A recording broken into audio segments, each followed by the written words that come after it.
Here we are at the Speaker Hardware shop. Today we're going to assemble some statements, a large home audio speaker by Speaker Design Works. It's a fairly complex cab to assemble. There's a lot of small parts, lots of biscuits, lots of pocket screws. You kind of have to do the assembly in the correct order or it becomes very difficult. So I'm going to show you the assembly order that I designed for these boxes and for this particular flat pack. Part of the assembly, the tunnels, have already been done in a prior video that you'll see elsewhere on my YouTube channel. And you need to do that before you start the assembly of these boxes. So let's get started. The things you're going to need to build this are biscuits and the pocket screws, which should come in the kit, either an impact driver or a screw gun, and you're going to need one of these, a right angle driver. You can buy inexpensive ones that'll work fine in a screw gun. If you're going to run one in an impact driver, you got to spend some money and buy one of the heavier duty ones that are $25 or $30.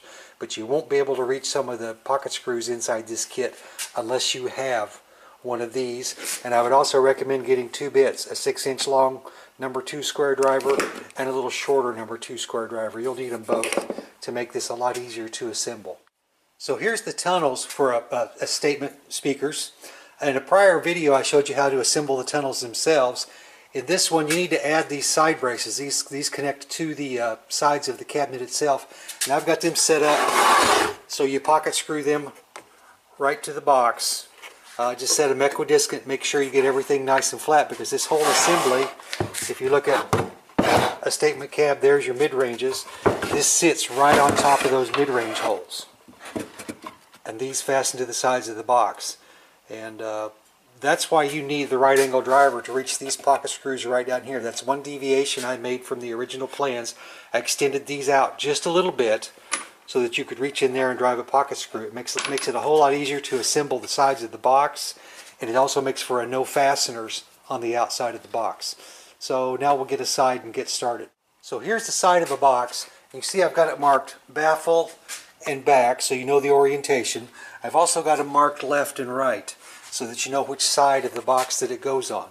And this all just mounts to these biscuits that are right down here in this baffle. So here we have a baffle, and it's all biscuited. The side is also biscuited. And here's how you do a biscuit joint. See the slot for the biscuit? You have to put glue in the slot and also along the face, but just on one face. Then put your biscuit back in, and you also have to put glue in the slot on the piece that's going to mate to it. You'll get a lot of squeeze out on the other side, but one of the good things to do is take a brush and smooth your glue out just a little bit so you don't get quite so much squeeze out.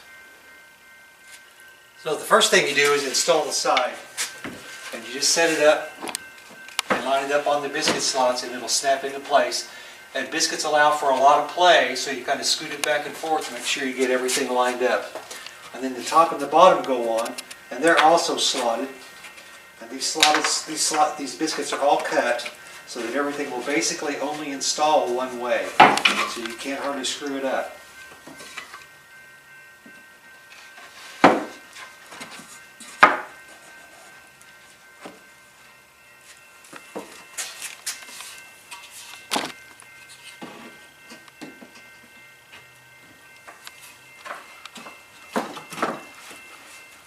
Now you want to go through and drive all of these pocket screws to pull it all down tight. And once you get your cabinet to this point, the next step is to install the tunnels. And the reason you do it now is because so you can easily get at the screws into that side of the box. So you set your tunnels in place. You should have it all marked out as to where they go. And then these braces on your tunnel right here screw right into that side. And there's a screw here, there's a screw in the center, and there's a screw on this end. Then you go ahead and install your other side.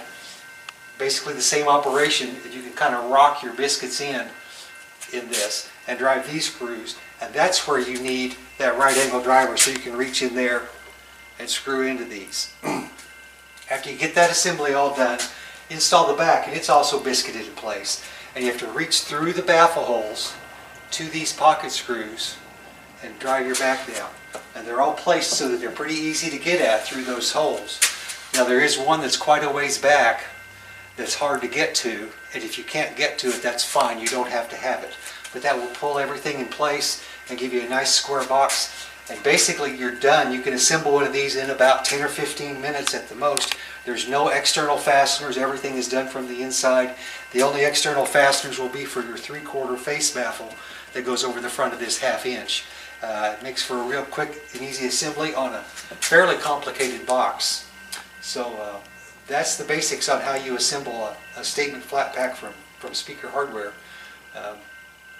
We've thought about this cab a lot, and this is how we like to do it. Appreciate you watching. Thanks.